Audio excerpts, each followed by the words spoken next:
Avec G20 en maths, il n'y a jamais de problème, mais que des solutions.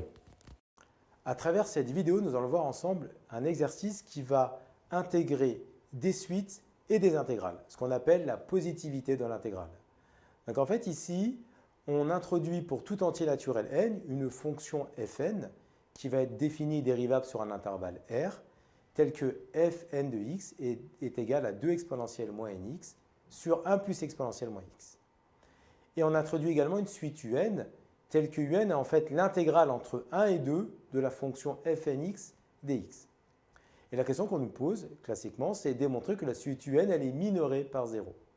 Donc on rappelle qu'une suite est minorée par une valeur si un est supérieur ou égal à cette valeur. Donc autrement dit, ici, on souhaite démontrer que un est supérieur ou égal à 0.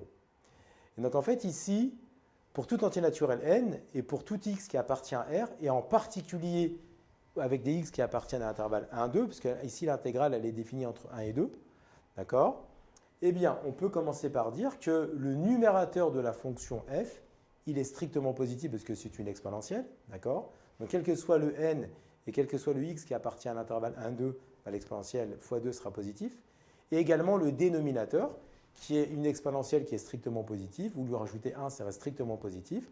Donc vous avez le numérateur et le dénominateur de la fonction fn de i, fnx qui est strictement positif. Donc ça nous permet ici de pouvoir appliquer un théorème qui s'appelle la positivité de l'intégrale. On rappelle que si une fonction f elle est continue sur un intervalle AB de manière générale, et que si cette fonction elle est positive sur cet intervalle AB, alors son intégrale sur cet intervalle sera également positif. Et bien ici, ça permet de dire la chose suivante, c'est qu'on vient de dire que la fonction fn, elle est continue sur 1, 2, parce qu'au préalable, on a dit qu'elle était dérivable sur R. Donc c'est-à-dire que si elle est dérivable, elle est obligatoirement continue sur R. Donc si elle est continue sur R, elle est également continue sur l'intervalle 1, 2. Donc elle est continue sur l'intervalle 1, 2.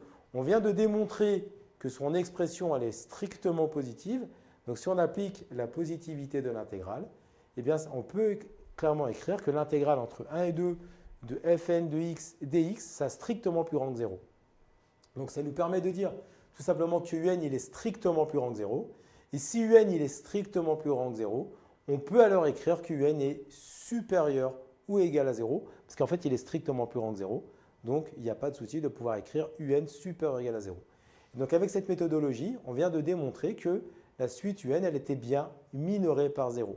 Donc ça, c'est un exercice qui est très récurrent, d'accord, et qui fait bien intervenir les notions de suite, d'accord, avec des intégrales.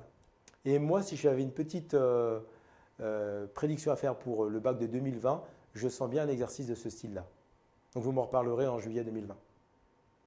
Comme tu as kiffé la vidéo et que tu veux des bonnes notes en maths, alors tu mets un pouce bleu, tu t'abonnes à notre chaîne, tu poses un commentaire, on y répond sans problème. Ensuite, on t'embarque avec nous sur g20enmaths.com. Des exercices corrigés, des détails de ouf avec ça. Plus d'excuses pour pas avoir de bonnes notes en maths. Et bien sûr, rendez-vous sur nos réseaux sociaux.